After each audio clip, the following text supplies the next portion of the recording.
Ayun, Nissan Patrol. Ang problema na to, ABS mga kaibigan.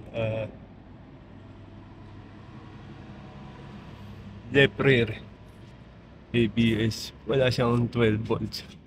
Wala siyang current. Dito, bali, dito siya pumunta yung wiring niya. Ayan.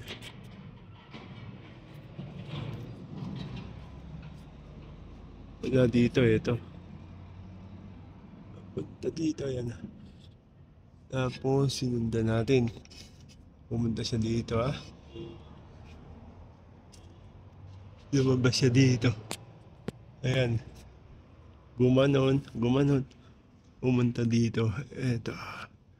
Wiring niya. Nagpunta siya dito. Bali, ito siya. Yung violet pink na yan. Ayan yan. Tapos ito. Possible naging problema niya dito sa junction connector. ABS. ABS problem ah. Nissan.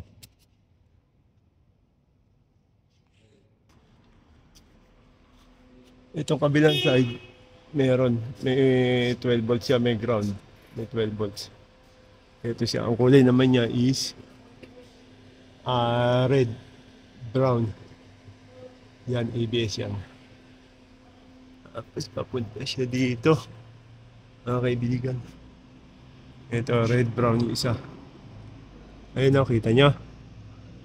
Yan yung red, brown. Tapos ito yung pink, violet. Dito lang possible problema niya. Kailangan may 12 volts tayong masukat dito. Pag may 12 volts tayong masukat dito, okay na yan. O kaya resistance. Kasi naka-turn off siya. Pagka naka-turn on siya, kailangan 12 volts. Pero pagka naka-turn off siya, kailangan may resistance tayong masukat dyan. Para okay yung kuryente. Kailangan ito tumawid dito. Ito kasi walang resistance. Lagi ka?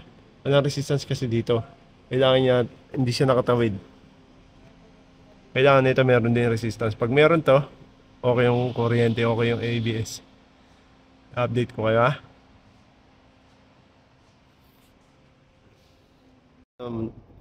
Ito na po mga kaibigan, okay na po, meron na siyang 12 volts.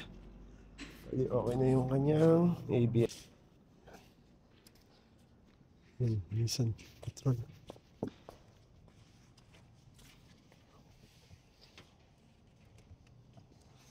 Ayan, check na natin kaibigan. Yan pa i-update natin ngayon, okay na kanyang ABS. Shokol si Ara. Ayan, ABS. Yan. Kailangan natin, delete na lang natin yung trouble code. Okay. Tapi. Switch on. Switch on only ah. Switch on ah. Okay. Shokol si Ara. Ayan. Wala na yung kanyang ilaw na ABS. Alas. Ayan, okay na siya. Yan na yung ABS light niya, mga kaibigan. No check. Check. Badin. Pero papacheck pa rin natin ha. Ayan, yung isa na.